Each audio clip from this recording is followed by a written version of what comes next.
сте тук. Извинявам се за закъснението, има някакъв проблем с компютрите, но ние ще започнем с тази част, която е формалната, преди да пуснем мултимедията.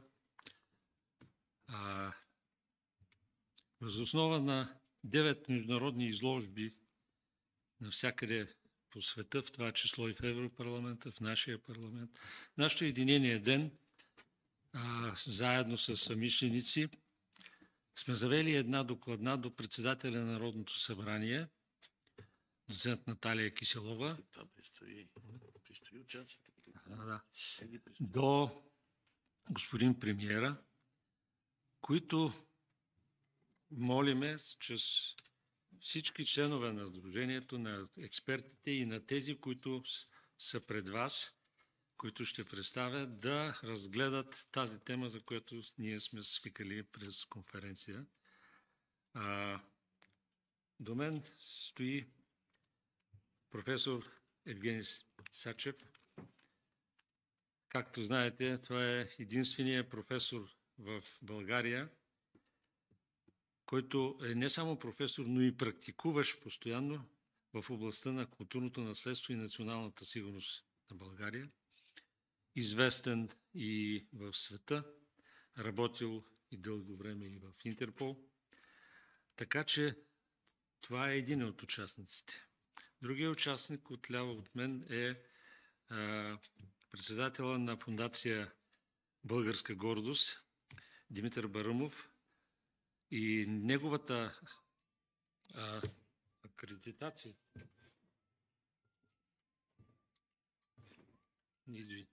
Извинявайте, нещо.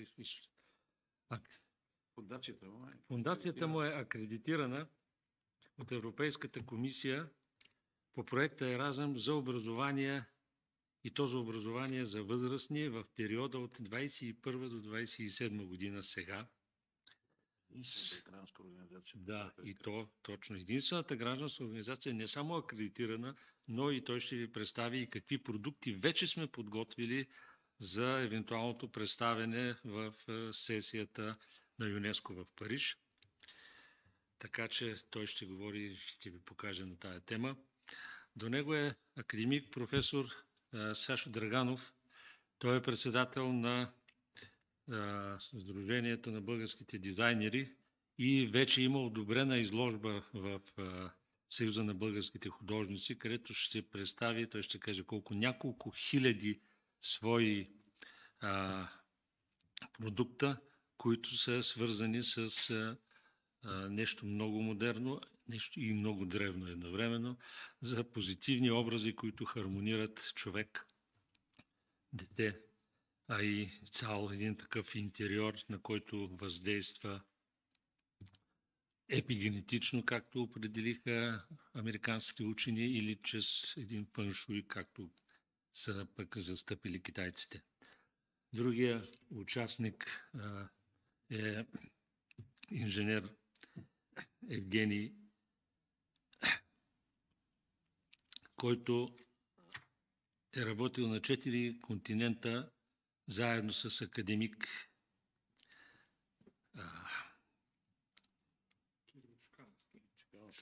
Кирил Чуканов в разработката и опитите за постепенно внедряване на най-сложния квантов генератор за производство на енергия в Канада, в Щатите, в Китай и тук сега продължава да работи. Преди 1 година представихме първи действащ прототип по телевизия Евроком. Сега се надяваме, че в една изложба в нашия парламент, а след това е възможно и в Франция да представим българската наука в тази област. Така сме се насочили, за да представим поне едно сега, за кратко, да анонсираме едно от направленията от 4-те, ще бъде представено от съответния тук участник през конференцията и в акцентите на ЮНЕСКО: наука, образование, култура, сигурност и комуникация. Знаете, че имаше огромни и има и още проблеми с финансирането и на тази организация. Именно за това, защото дълги години се акцентира само върху култура и културно наследство, а тя е призвана и е финансирана точно и за 4-те направления. Това е целта на нашата пресконференция, да представиме нашето предложение до премиер и председател на Народното събрание, как ние предлагаме с един граждански комитет и с опита от много организации, които до сега са работили на тази област, да подпомогнем министерствата, които не са така синхронизирани заради честите правителствени извънредни смяни, които са в това число и заради промяната в последния момент на мястото, това да не бъде България, а да бъде в Париж, където да, ще има по-добри условия за сигурност, представяне, но пък и новото правителство дава възможност да представиме наши идеи и предложения, защото да бъде показано какво България може с какво да обогати в тези 4 дейности световната общественост, след като 42 години ние не сме дали нито едно предложение за ЮНЕСКО, като имате предвид, че вече в ЮНЕСКО има няколко теми, общи ценности, които са общи ценности и между няколко държави. Тоест, ние може да представим в нашата изложба сега, в която ще бъде така както първоначално е планирано от 9 до 16 юли в Париж, да представим и проекти, които са съвместно не само български, ами наши и с някоя друга организация. Аз ще прочета сега и нашата докладна и дано до това време да бъде готова и мултимедийната презентация, защото сме базирани изцяло на нея. Относно предложение за организиране на изложба, например от 1 до 8 юни, с научна конференция в Народното събрание и селекция на теми и експонати за представянето им в Париж, Франция, по време на сесията на ЮНЕСКО, юли 25 година. Уважаема госпожо председател, уважаеми господин премиер, учените от Добруващо единение за народите ден, веб страницата, която е www.единениеден.bg, имат организирани в периода на 30 години 7, както предлаганата изложба в българския парламент и 2 в европейския. Представили сме българските постижения в науката, културата, образованието и сигурността и комуникациите, и то съвместно с Европейската народна партия, с учени от цял свят. В приложение 1 сме показали частица от представянето им в БАН с участието и подготовката и защитата на успешната програма OpenOIR. Малко е известно, че този наш активитет с 2 изложби в Еврокомисията и в Европарламента, България получи 520 милиона евро и това е едно от малкото общи действия, подкрепени от всички партии, от всички правителства в продължение на 7 години, което до някъде реализирахме единението и основната цел на нашата неправителствена организация. Случи се, че председателя на Народното събрание, сега премиер,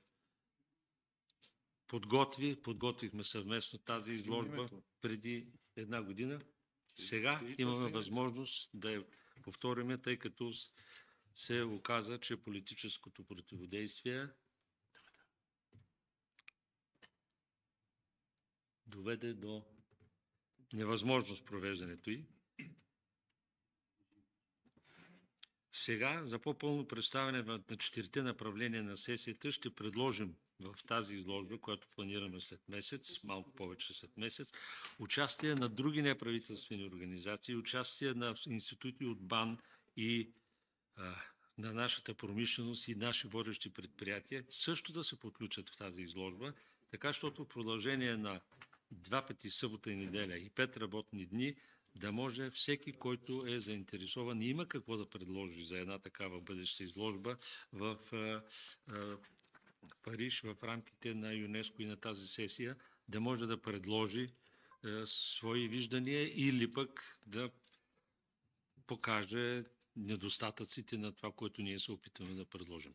Затова аз ви благодаря предварително, че тази първа крачка по това последно в като възможност решение как ние да се включим с представяне на български до ден днешен вече признати постижения в цял свят да бъдат известни не само на малки фирми или на някои от държавите, ами на цялата общественост и най-вече и на българския народ, започвайки от тук с изложба в парламента. Аз само да вметна нещо. Yeah. Искам нещо да добавя на моя уважаван колега, професор Живко Жерев.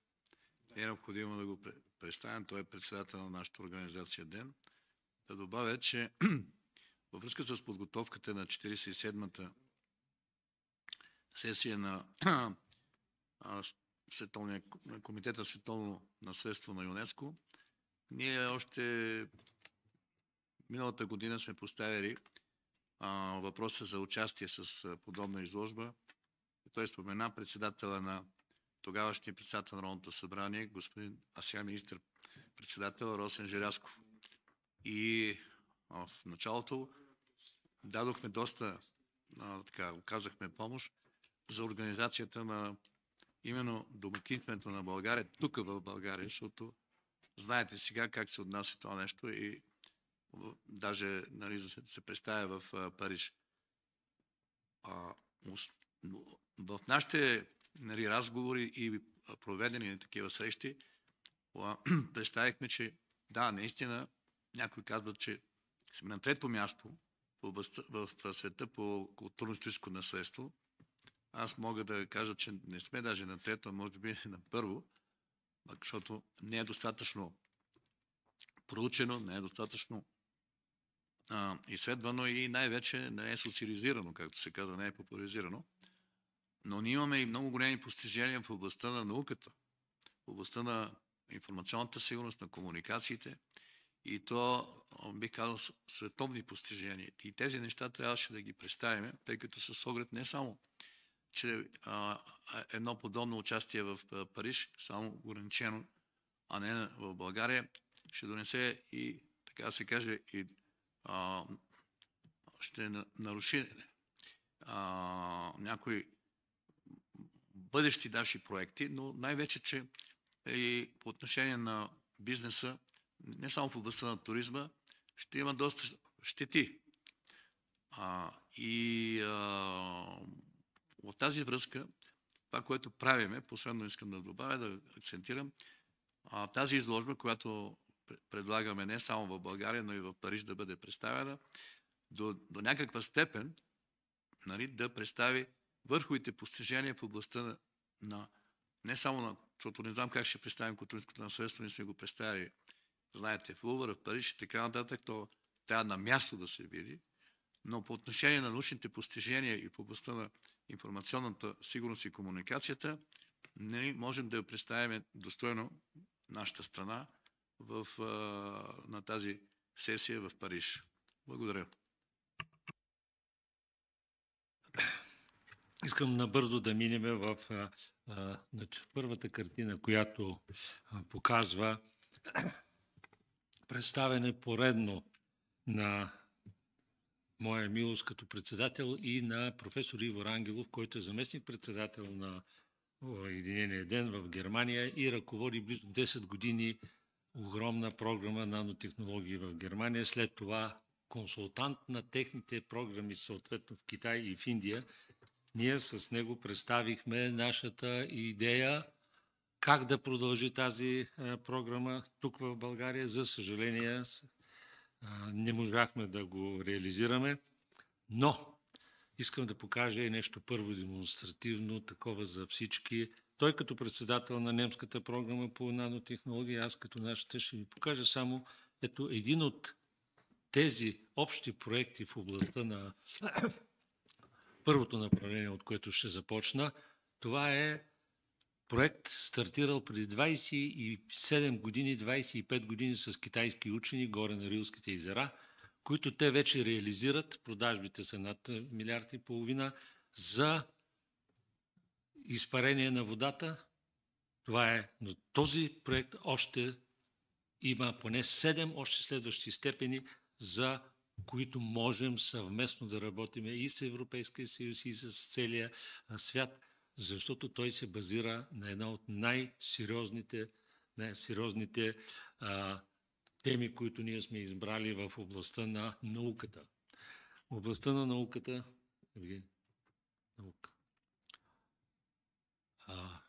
искам да кажа само няколко думи.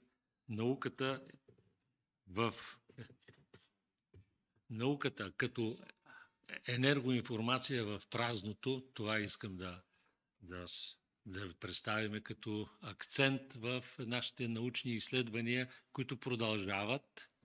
Започнали са в началото на 20 век, а по принцип първата книга, която е издадена съвместно с Франция, още в 1860 година, като учебник по физика, но първи говори за етер и за енергоинформация, частично и неточно, но все пак говори Коперник, след това Нютон, след това Менделеев. И така в всемира едва сега, преди 10 години, астрофизиката, най-модерната ни, съобщи, че да, наистина 80% от масата в всемира, това е етер. Това е липсващата материя, това е черната материя или това е енергоинформация. Точно на тази тема ние имаме конкретен проект и искам да ви го представя съвсем накратко. Той се базира, този проект, за изработка на 7 милиона подобни такива фонтани, в които ще се ползва тази нанотехнология, ще се ползва този феномен на водата, че водата, така както е открил, върнете за този след, така както е открил нашия сънародник Джон Атанасов, признава това, бил е тук, работил е с нас, че в водните пари, в водата се съдържа някаква енергоинформация и тя е електромагнитна. Как тази информация, която е негативната от мобифоните ни, от Wi-Fi, от всичките електромагнитни излъчвания, в това число и нашите негативни мисли, как може да бъде почистена и от нея да бъде представена или изработена енергия, ние това вече сме започнали частично внедряване, а това е пред вас схемата на един от най-сериозните ни комплект от патенти, за които ще дам накратко да ги представи Евгений Беев, инженера, който е работил вече повече от 50 години. Към 50 години работи на тая тема и ви споменах в Америка, в Китай, в Канада и сега вече продължаваме тук.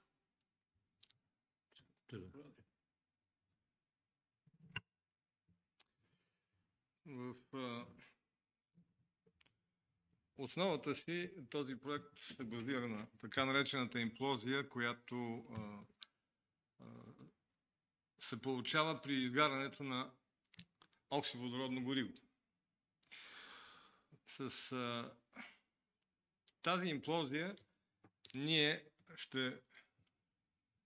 в бъдеще ще можем да почистваме въздуха и споменатите електромагнитни замърсявания, но не само това. Ние сме решили да обединим заедно с няколко други технологии и паралелно с почистването на въздуха да подобрим много енергийни показатели на, да кажем, котли, които са свързани с отопление, изобщо с системите за отопление и вентилация, като вкарваме допълнителни технологии, свързани с така наречените квантови генератори, за които професор Желев споменава, и всички технологии, свързани с оксиводородния газ, като те са много, но основните са, в основата си са 5 български патента.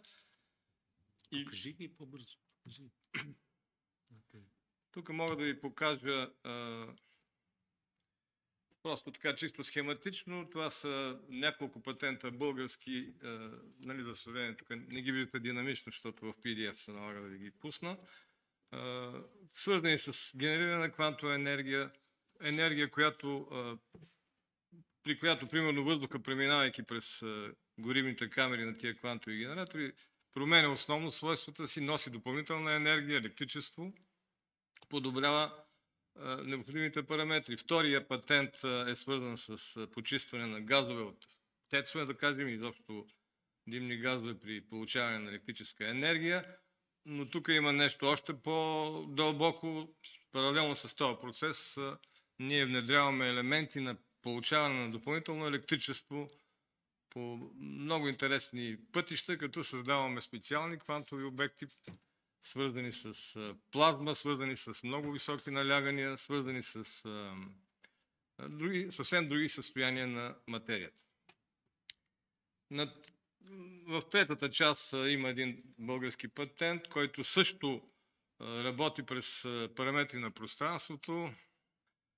Има определени квантови обекти, които могат да унищожават това пространство, да го създават. Ние използваме това свойство и получаваме огромни кинетични енергии и налягания. Сега, не знам дали сте чували за доктор Кирил Чуканов, показвам ви го на тази снимка, заедно с Аномотрон 2. Това е генератор, създаден в Канада през 2007-2008 година, където огромният успех на този генератор е, че при входна енергия 85 кВт във вид на микровълни получаваме изходна енергия 690 кВт, близо 8 пъти повече, и това въобще не е предел. Ето тук може да видите в действие, където го активизираме по електрически път с повече от 1 мегаватт импулси от кондензаторни батерии. Той, между другото, се познава и лично с сегашния президент. Неговата дъщеря Лаура беше, ако си спомняте, мис Юта, забравих точно коя година назад, това е неговата съпруга. Да, смятам, че достатъчно информация до тук.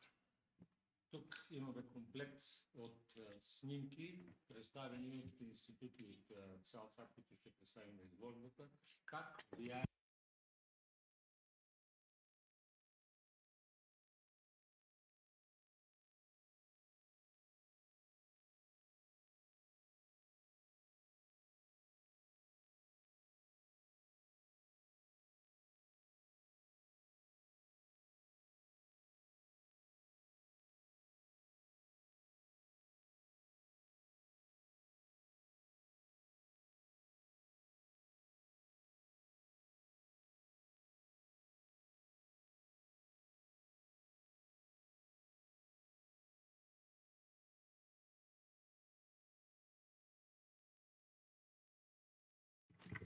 и от хакерите. Искам да дам думата сега на господин Димитър Барамов, който не само като акредитиран, а и като практик има издателски проекти, които са реализирани. Аз ще ви покажа само един мъничък друг, но той ще покаже книги, които образоват възрастните хора, и то тези възрастни, ние по-скоро зрелите, и какво, например, е необходимо или препоръчително на една майка в продължение на 9 месеца, когато отглежда ембриона, какво да прочете, защото това, което тя прочете, е директно и как се предава на ембриона. Митко, имаш думата. Здравейте от мен. Значи, Фондация Българска гордост има над 20 години успешни проекти, реализирани в България и в чужбина. Пренаталното образование е в основата на всякакво образование, което е възпитание, образование. Затова, че самото възпитание и образование е свързано с родолюбието. Значи, родолюбието се формира още от най-ранна детска възраст. Затова нашата фондация изцяло се насочва върху създаването на продукти, които имат смисъл и цел да възпитават обществото на ценностни и ценностна система. Първият продукт на фондацията е от 2009 година. Тя е двуезично издание, което се казва 1000 причини за роденични българи. Той има вече свой живот.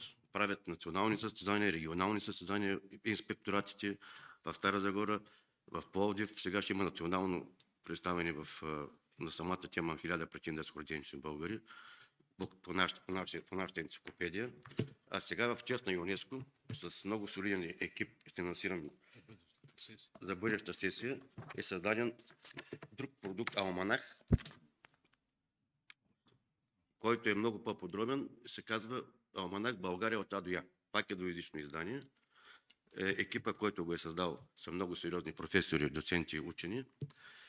И той е създаден чест за домакинство на България за ЮНЕСКО. Но това, ако имате въпроси по-нататък, ще ви дам повече подробности. Благодаря ви.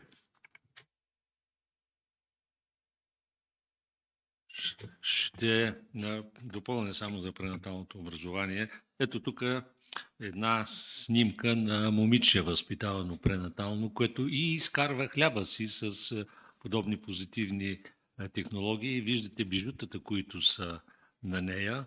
Тя произвежда такива бижута, които са на база свещени знаци или свещени елементи от нашата древна култура и от нашите шивици. Тук пък, ако някой след това иска, може да разгледа, това е една друга игра, която започна в северо-источната част, Силистра, Русе, и след това в цяла България. Това са типичните шивици в 64 града, където две по две, ако се разпръснат на масата, и децата или пък родителите, играейки, примерно майката с първото дете, очаква второто. Това е един такъв вид черен петър на пръв поглед изглежда, но информацията е толкова богата, толкова е скрита, многослойна, че детенцето, което е на 3 или 5 годинки, така се запълва неговия капацитет и любопитство, защото то забравя да ползва компютрите. Забравя да е болно и това е изследвано за лекуване на тази зависимост, която е страхотна. Тя е много опасна, когато някой частично ангажира само пръстите си, тялото си или мозъка си с елементарни неща. Затова този вид игри или този вид издания, каквото представи господин Барамов, са изключително важни и най-вече важни за ония 9 месеца, които и майката си изучава тези неща и ги предава по естествен път на ембриона. Благодаря ви. Това е професор Сачев. Самото название образование означава образ в зуба. Във всички нормативни документи, имам предвид не само закони, наредби и така нататък, други, подзаконови актове и документи, образованието е винаги свързано с възпитание. В днешно време, това на практика не се извършва не само в началното, средното, а и в висшето образование. Обучението онлайн не дава никаква възможност да се възпитават най-вече на родолюбива основа бъдещите граждани на Република България. И в тази връзка искам да спомена, че до голяма степен е объркана именно представата или концептуалната позиция за създаването на учебни помагала, не само в началното и средното образование, дори в висшето образование.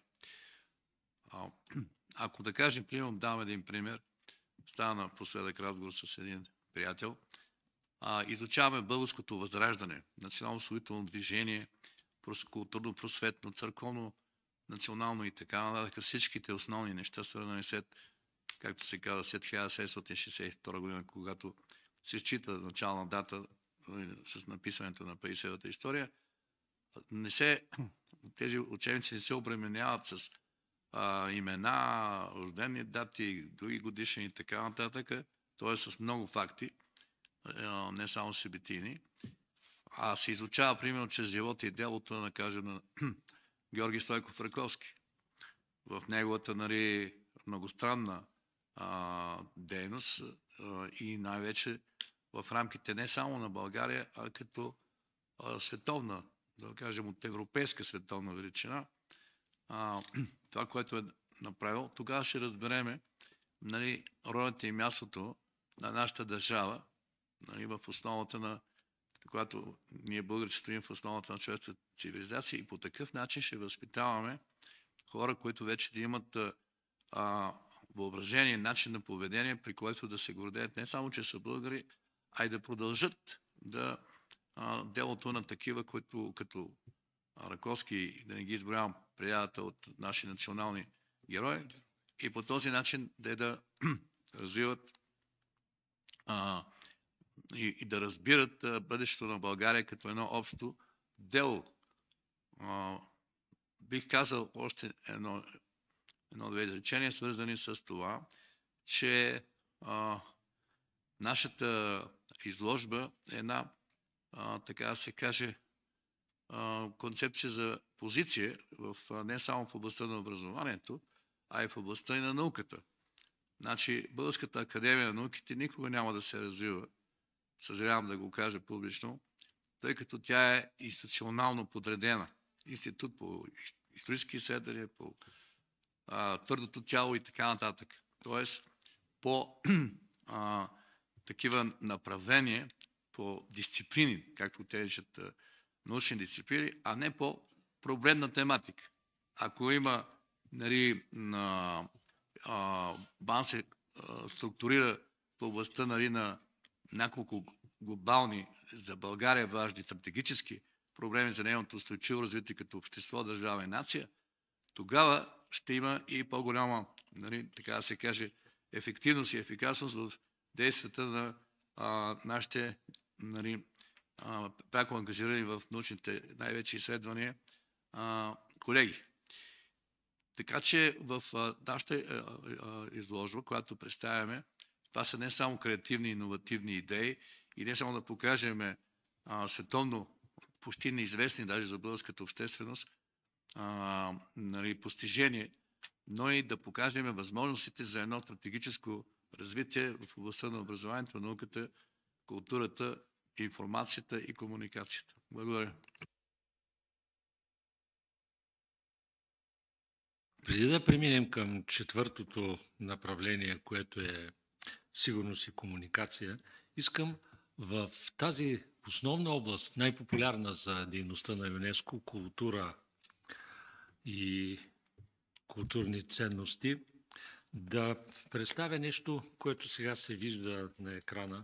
Това е в началото на 20 век учението на учителя Петър Дънов и въвеждането на паневритмията в училищата.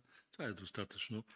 Но преди 25-27 години, когато възстановихме тази традиция, която е също елемент от нашата култура, много широка, певческа, танцова и музикална, тогава 3 последователни години присъстваха на ниво професори и заместници от Китай, от образованието и от културата.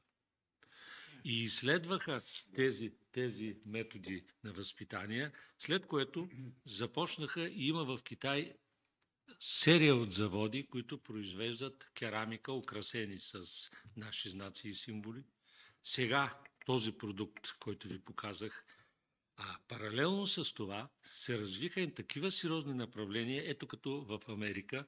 Това е една книга "Регенерирай", която доказва от практиката 750 преведена на български и 750 водещи доктори в Америка, в това число над 100 професори, които доказват, че силата на водата или на паралелната нервна система, която българската наука обяви тук преди 20 години, има възможност да регенерира всеки орган. Дали това е изсъхналия бъбрек, дали това е нещо счупено. Това не е единичен лекар. Това е една специална книга, която доказва и много от религиозните постановки, които са от наука. И това са точно тези лекари, които подкрепят сегашния министър на здравеопазването Кенеди. Но по-интересното е, че то се базира на един метод, който тук 6 последователни години ние разяснявахме древните познания от нашата култура, непреходните, заедно с Нобеловия лауреат Люк Монтание, който лично тази книга я представи на професор Антон Антонов, как в човешкото тяло има една паралелна нервна система, как това нещо е свързано още от векове с хиляди известни и неизвестни такива необясними за нас неща, които са описани в тая една друга книга "Тунел във въздуха" на милиардера, единствения милиардер за мен, гений от бедност, става и пише една книга "Тунелът във въздуха".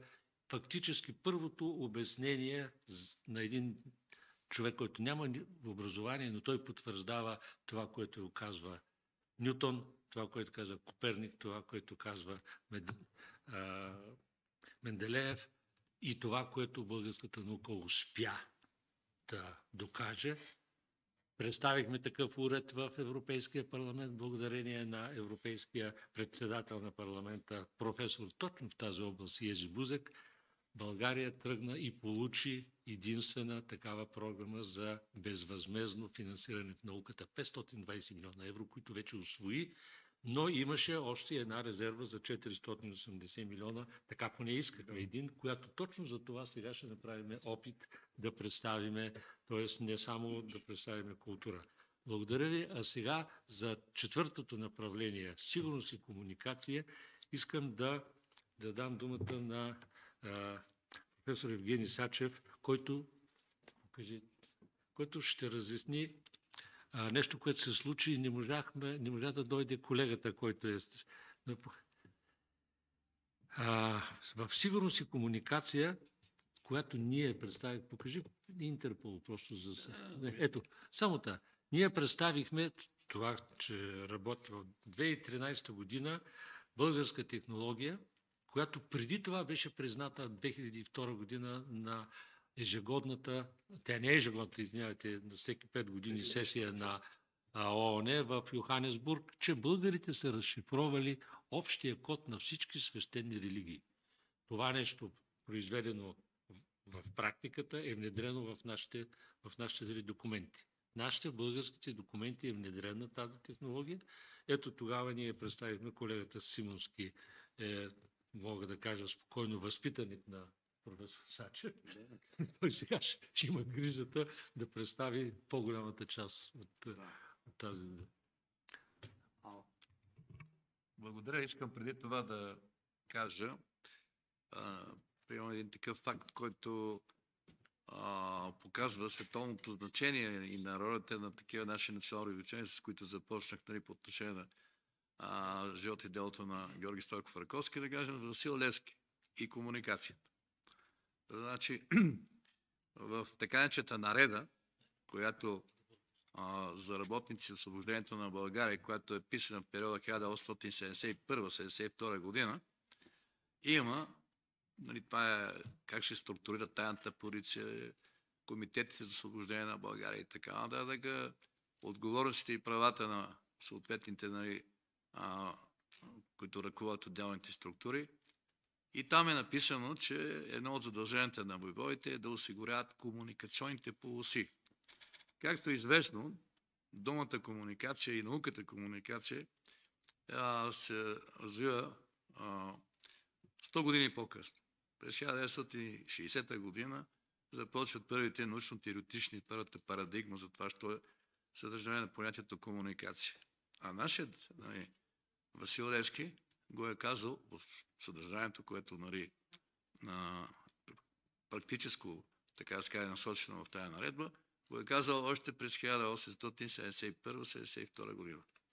Нещо повече, в Централното разузнавателно управление, в представителната зала, където, нали, се осъществяват такива контакти за гости, има два барелефа.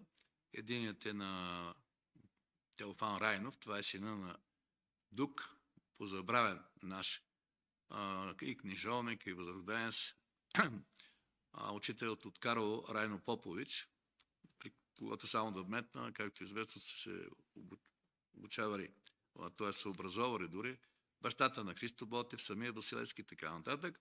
Там е написано под този барелеф, че това е разузнавач номер 1 на 19 век. Ако е известно, че на 20 век се счита Ким Филби, нашия българин Теофан Райнов, американците го читат за разузнавач номер 1 на 19 век.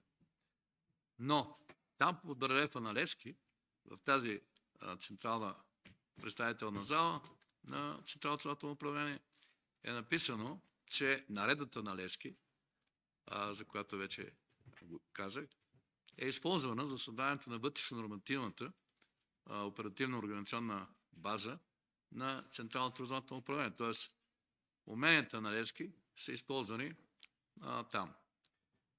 Казвам това, защото когато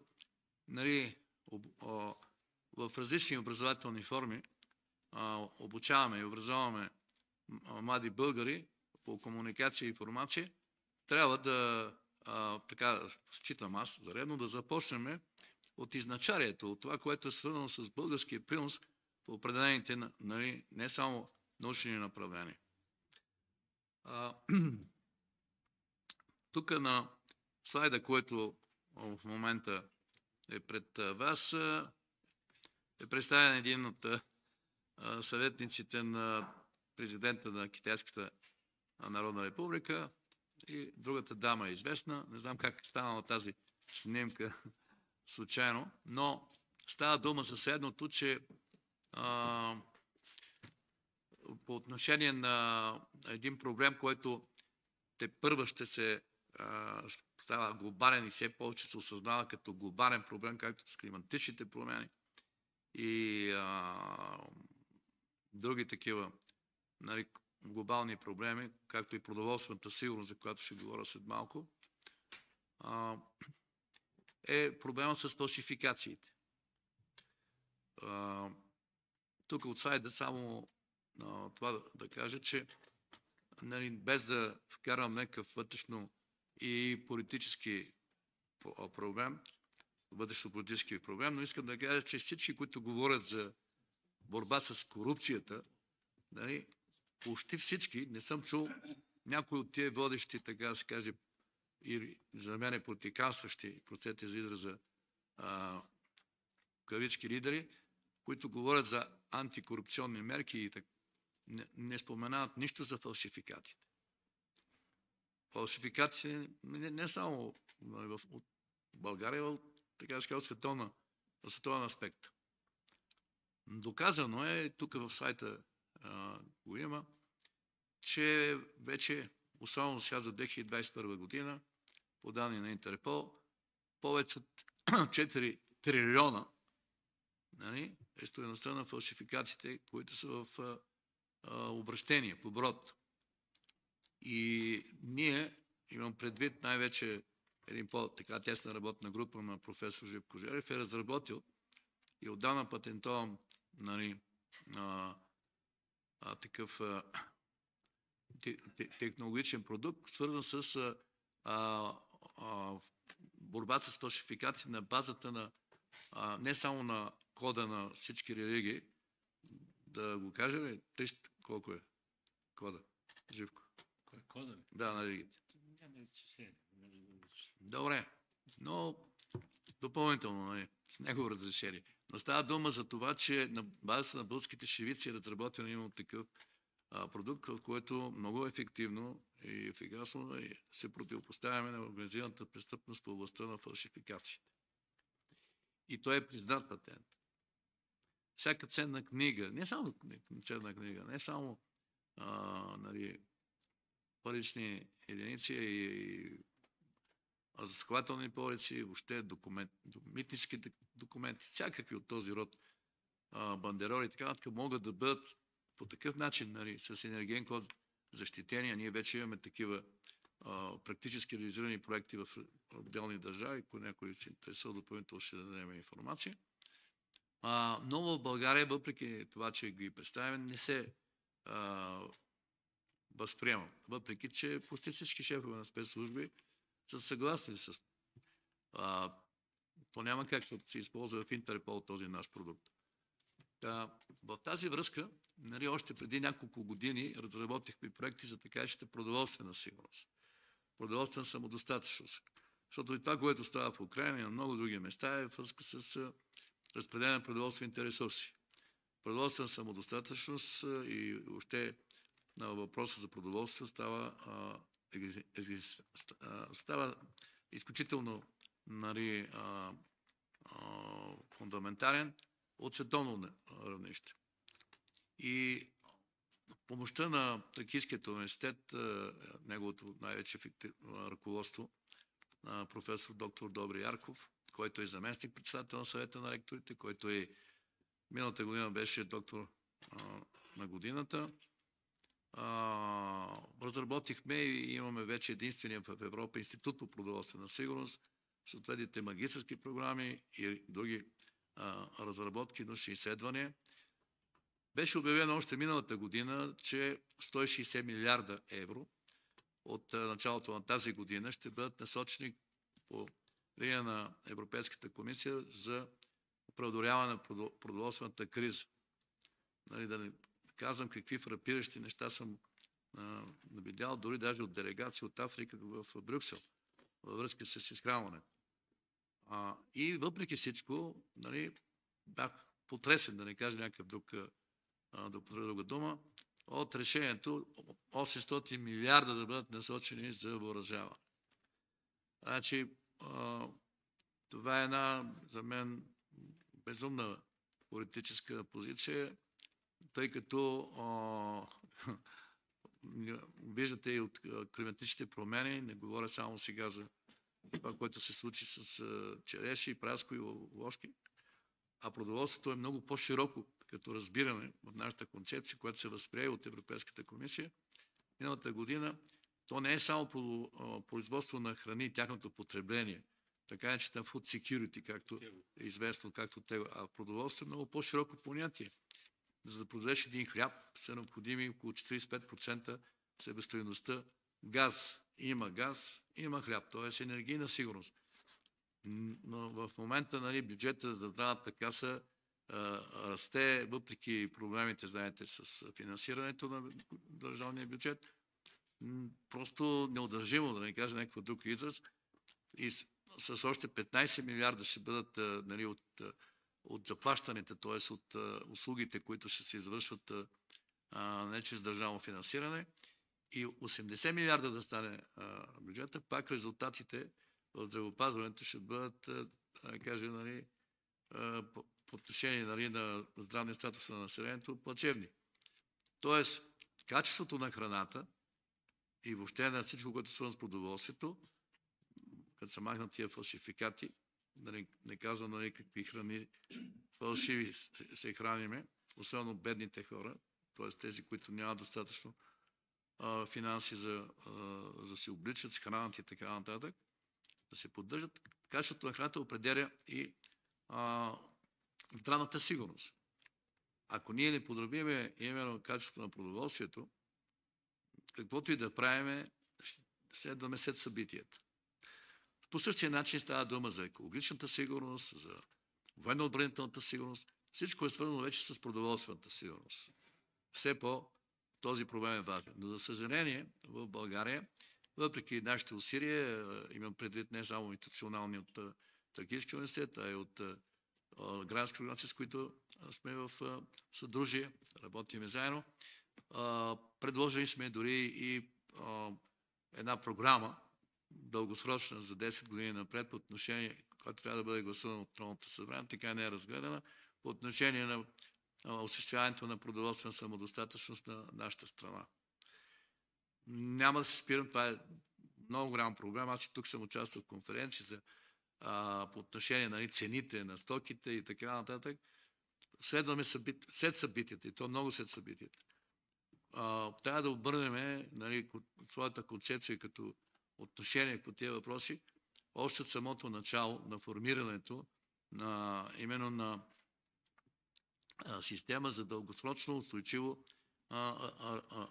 развитие на държавата, обществото и нацията на базата на продоволствена самодостатъчност. Благодаря.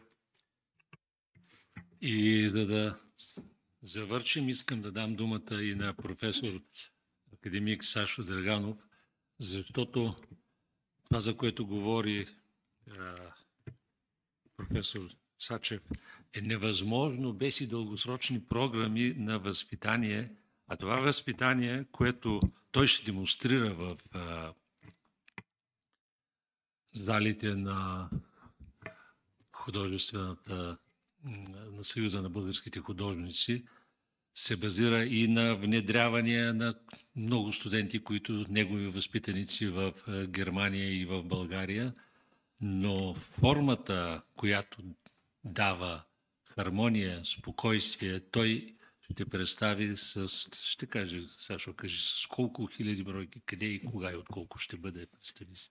Не може, трябва така да се възпитава и майката, и детето, за да бъдат спокойни, хармонични, неагресивни. Всъщност мога да кажа само, че това събитие предстои и ще бъде вероятно експозицията открита на 16 юли в галерията на Съюза на български художници на улица Шипка 6 на първи етаж. Горе-долу 350 квадратни метра експозиционна площ. Там ще представя моя над 50 годишен реализиран до сега труд в доста направления, в сферата на индустриалния дизайн, в произведения, които могат да бъдат окачествени като живопис, но те не са точно живопис. То е концептуална изява, свързана с представата за света, като всъщност съчетанията на доста техники, които не са обичайни. Има и графични, и пластични аспекти. Много неща, които мога да базирам върху две понятия – обтекаемост и сходимост. Те са в голяма степен свързани с изследванията в областта на епигенетиката, където всъщност има теза, че влиянието на формено-фигуралния свят и пластиката всъщност моделират човешкото ДНК в един позитивен аспект. Т.е.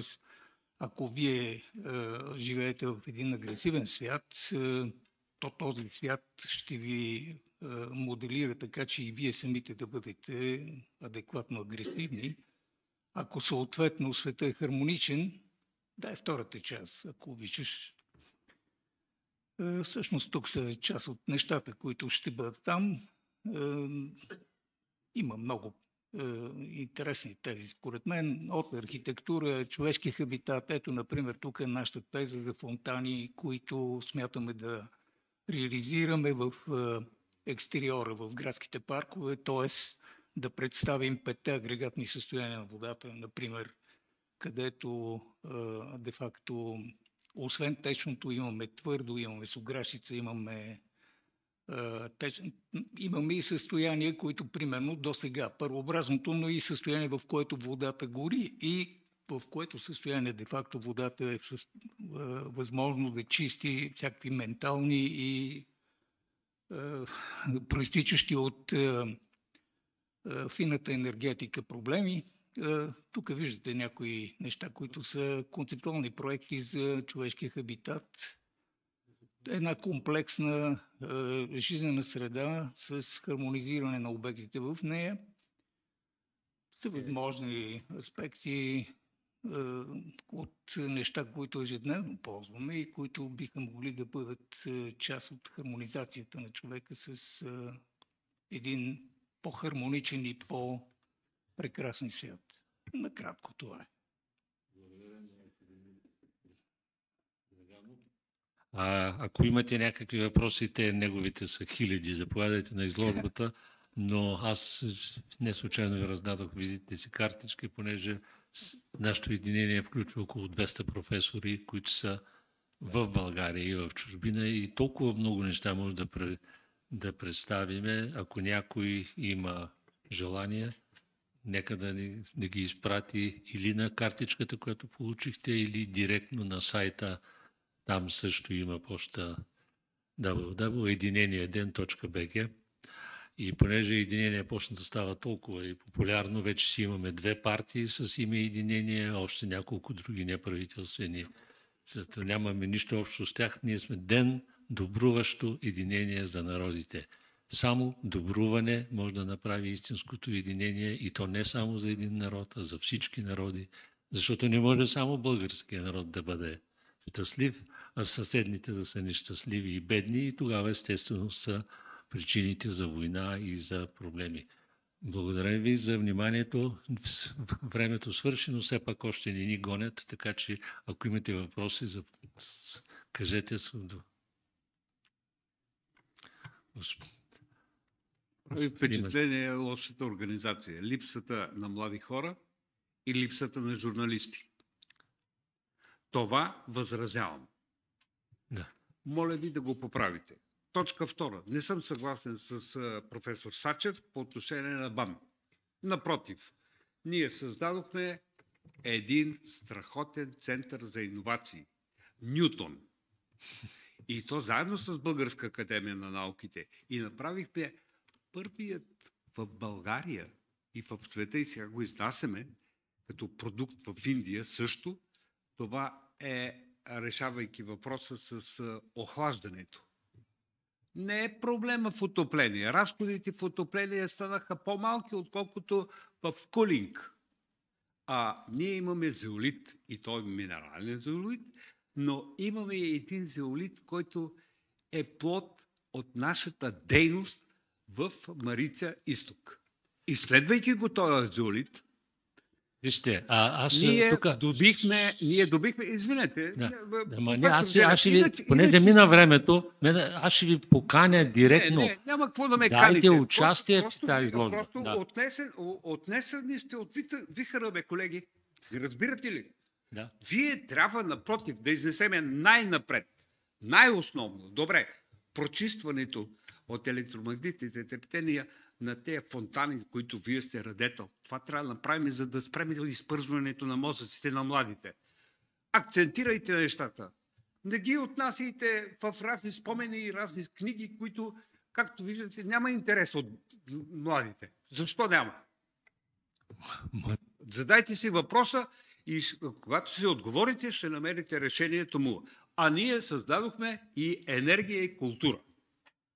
Тази форма, която ние направихме, е много ценна, защото това изложение енергия и култура е нещото, което може да движи напред и образованието в тази среда. Благодаря за вниманието.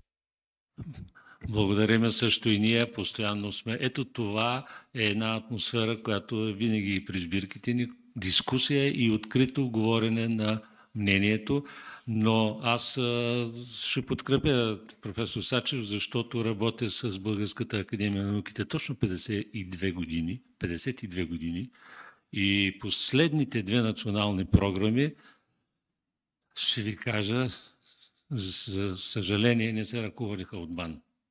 Последната 86-та година се ръководеше от колектив, който аз лично подбрах като директор на тези от тогава, именно заради тези причини, които Евгений Сачев, моя колега от дясно, ви цитира. Нашата академия за науките, искам да ви кажа, има и много съвестни работници. Само един пример ще ви кажа. Аз ви канех, господин. Аз ви канех да видите уред, който една част от учените, въпреки че е на 45 години, го възстанови едва сега, тази преди една година.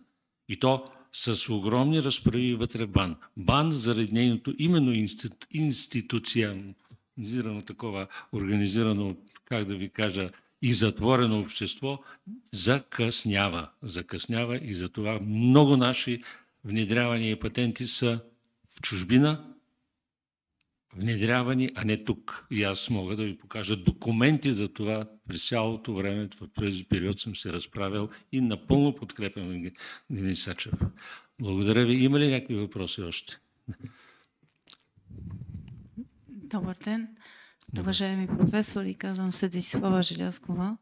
С голям интерес изслушах всичките представяния, проектите, които са реализирани в България, разбрах, че не само. Понеже съм заместник-председател на Българо-полско търговско-промишлена камера в България, освен това е секретар на Полското сдружение, така че се опитвам да обединя двата народа. Разбира се, реализирайки различни проекти. Бих искала да ви попитам дали имаме възможност по някакъв начин някой от проектите да ви помогнат да реализираме съвместно с, разбира се, професорска среда в Полша.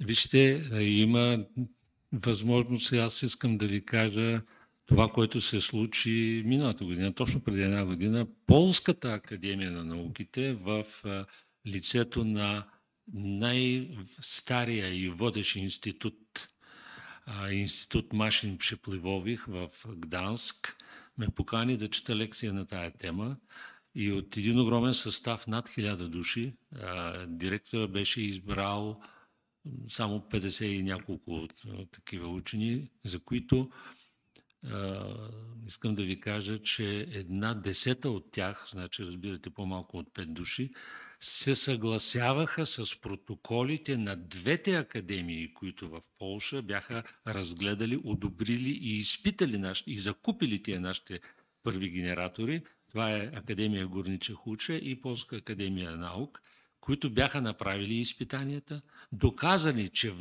вкарвайки 1 киловатт енергия, ние произвеждаме 4 киловатт часа чиста енергия, написано и изследвано от двете полски академии.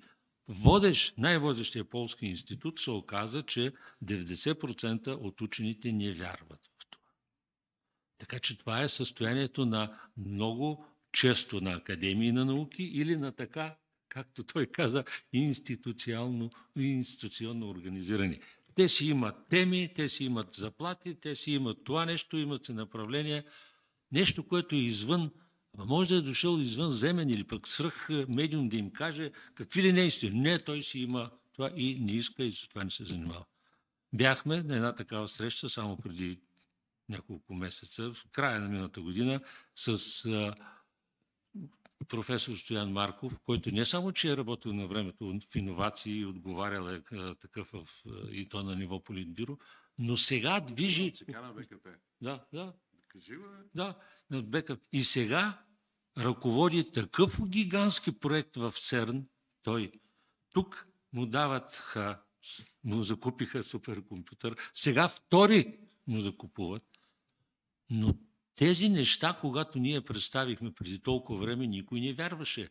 Както и ви казвам, Нютон или пък Менделеев. Менделеев в неговата оригинална таблица първият елемент не е водорода, той е етера. Но те не му я приемат. Същото и Нютон. Нютон стои там в парламента си, не се обажда, защото му отхвърлят теорията. И си стои 15 години и си взима там какво да прави. Не може да се бори с тях. Така че проблемите са... Само едно изречение искам да кажа. Нали? Този атавизъм, или би казал пломбирана комунистическа идеологическа мисъл да се създават такива институти по предметна област, са стагнация. Те не се развиват, а не по проблемна област. И това вече ги продоряха в доста бивши социалистически страни и не само в Полша, Република Полша. И там, където има подобна структурна промяна и процесуално мислеща вече такава промяна, успехите са на лице. Но, както се казва, живота предстои. Благодаря за отговора. Мога ли нещо в заключение да кажа? Всъщност, тук в България се говори много за иновации, за добавена стойност, за индустрии, които трябва да генерират това. Всъщност не се разбира за какво става дума. Де-факто, докато нямаме собствен конкурентен продукт, с който да излезем на пазара, а той трябва да бъде синтез от наука и изкуство, реализиран чрез дизайн, защото дизайн е чиста проба иновация, но няма как да стане. За голямо съжаление, ние имаме една ишлеме икономика, много пъти съм го казвал това. Нямаме стратегия за развитие на собствени иновации в вид, който да бъде завършен с съответния конкурентен аспект, който трябва да носи в себе си. И тук трябва да бъде, според мен, насочено вниманието да се направи, вероятно, един рисков развоен център, в който да се правят всевъзможни експерименти за нови технологии, но всичко това тендира към крайен продукт с съответния облик, с който може да бъде продадена тази иновация или да съдържа многопластова иновация в себе си. Това е нещо, което за голямо съжаление не се разбира. И апелирам да се помисли за това, защото всъщност по света хората работят по този начин. Една Великобритания има такъв рисков развоен център, който е под егидата на кралската институция. В Съединените щати президентът е всъщност председател на техния съвет по дизайн и иновации. Тия неща минават по ушите на нашите политици, за голямо съжаление, това не им е тема. И действително е крайно време да се помисли за това, да има такъв рисков развоен център в България, който да даде шанс на хора с идеи да реализират своите изобретения, своите продукти и всичко това да бъде стратегия за съответната интервенция на световния пазар. Продуктът, ако не е годен за световния пазар, не е годен за никъде. Днес е така. Няма български пазар. Благодаря за вниманието. Може ли да вметна и аз нещо в такава насока? Аз от над 20 години се занимавам с машиностроене. Професор Сачев знае много добре. Съгласен съм с думите на професора. Обаче от едно известно време ние се натъкваме на един много сериозен друг проблем. От доста време се вижда, че образованието в България е доста занемарено. И от последните месеци водиме ние разговори с какви ли не сдружения и камери, като последно се изкарват едни план-програми за действия и така нататък. И когато се чете една такава програма за действие, написана много добре, разписана с всичките точки и така нататък, се казва да се направи това, да се направи друго, трето, пето. И последния разговор с Русана Дачева, не знам дали ви говори нещо името, дъщерята на Красимир Дачев, той е собственик на няколко завода тук в България. И я питаха, бе, Русана, понеже ние сме близки с нея, тук пише да се, ама кой го прави? Ние имаме огромни проблеми в областта на икономиката от гледна точка на това, че нямаме краен продукт или имаме малко крайни продукти. Превърнали сме го в, аз мога да кажа откровено за машиностроенето, за другите отрасли предполагам, че е същата ситуация. Превърнали сме се в ишлеме, такива ишлици, както се казва на турски. Зарязали сме крайните продукти, зарязали сме дизайна, зарязали сме някакви такива съвременни тенденции. Зарязали сме развитието, зарязали сме си младите хора. Аз лично ходех миналата година и водех едни практически часове в професионална гимназия по машиностроене в Пловдив. Звучи страхотно, прекрасно, но няма нито една машиностроителна специалност в даденото училище. А това е името на училището. Така че не знам какво трябва да се направи, значи, но трябва някой да го направи. Много са комплексни нещата. Например, никъде по света няма дискриминационен закон по възраст на 65 години да си изгониш хората, които са с акумулирания опит на пика на своите възможности. Нещо, което направиха с нас. На 65 години ти казват, довиждане, господин професор, до тук бяхте. От тук насетне. Една Полша, тук давам за пример, в институт, в който наш български професор е ангажиран на 85 години, го вика ректора и го казва, колега, ви искате ли да продължите и следващата година? Какво става тук? Защо този дискриминационен закон беше въведен?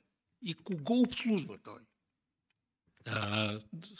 Връщаме се дълбоко в политиката, извинявай. Естествено, тези приятели на България, за които единения ден написа 2 тома заговорите срещу България, и когато започнахме третия, се появиха директно при академика, който беше ръководител на подготвяше третия том, директно се появиха пред него с оръжието, колко бързо ще приключат с него.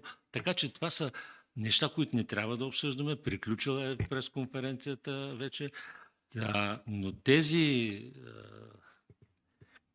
атентати могат да бъдат срещу България, могат да бъдат избегнати с една друга такава стратегия, която смятам, че правиме. И на времето успешно работихме така с Съветския съюз, която ние решавахме техните проблеми, икономически проблеми, организационни проблеми. И сега това, което представяме двукратно в Европарламента и световен мащаб, ние на големите крокодили ще трябва да представяме, и това искаме да представяме, това е скритото за тези изложби, такива проблеми и такива иновации, защото да решим техните проблеми, така както едно специално птиченце, има го много хубаво, рядко се снима, чисти зъбите на крокодила, той не го еде, но то си има храна и крокодила го допуща. Така работихме с Съветския съюз, аз имам такива 2 грамадни проекта реализирани. Така в момента опитахме да реализираме нашите първи тези внедряване, не се получи, сега смятам, че ще се получи по-ефективно. Като се съобразяваме, че сме все пак в едно езеро сред крокодили. Икономическите големи гиганти и много от държавите се държат като крокодили. Зато и трябва да започнем и в тяхните деца да обучаваме пренатално, да ги предучаваме с добри форми, за да можем тия крокодили да са поне по-малки. Разбирате ли, че са... Благодаря ви. Смятам, че достатъчно трябва да... Много може да се говори. Вие нямахте въпроси до сега някакъв. Кажете.